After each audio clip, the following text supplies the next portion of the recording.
the biggest cost or problem with healthcare in the United States is not the quality. We have the best quality of any healthcare system in the entire world. And proof of that is, if you have money and you live in another country and you have something go wrong with you, most of those people who can't afford it, they come to the United States for treatment.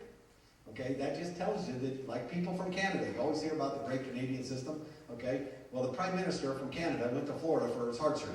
Okay, the person who was leading she was leading the charge against a private health system in Canada. After that was over, unfortunately, the next year she got breast cancer. She came to the United States, went to UCLA for her treatment. Okay, so we have the best quality, but the cost is too much.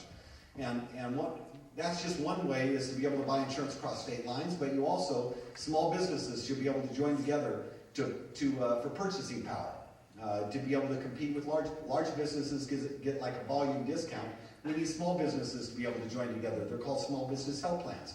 We need medical liability reform. We all know that doctors do all kinds of unnecessary tests because it's called defensive medicine. They're afraid of being sued. And we need to have a good medical liability reform in this nation that helps drive down the cost of health care and eliminate frivolous lawsuits.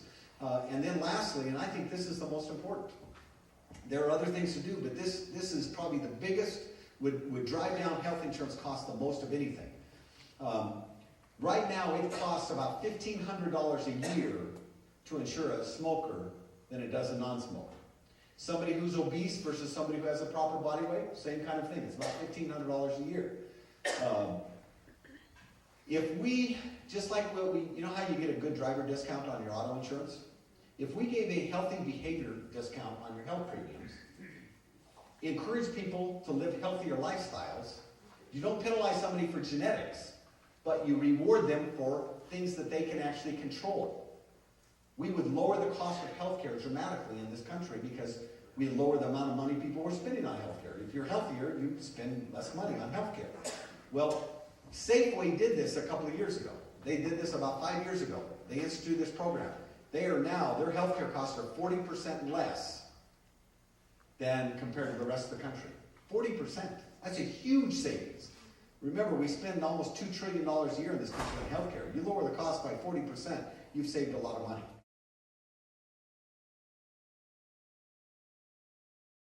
This is a judge down in Florida. If you have not read the opinion of this judge, what he has said, and he focused on the individual mandate.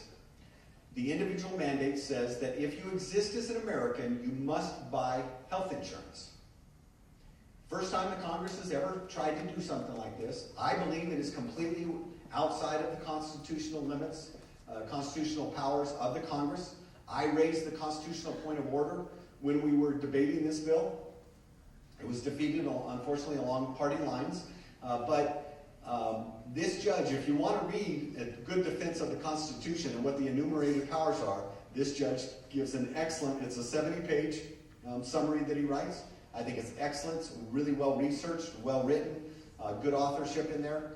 Why is it still being implemented? Well, some of the governors are actually stopping it from being implemented in their states. And this thing needs to get to the Supreme Court as quickly as possible, because ultimately that's who's going to have to decide on this. And I'm hoping that the Supreme Court strikes it down, and then we can actually implement healthcare reform that goes after the number one problem, and that's cost. This bill does not address cost.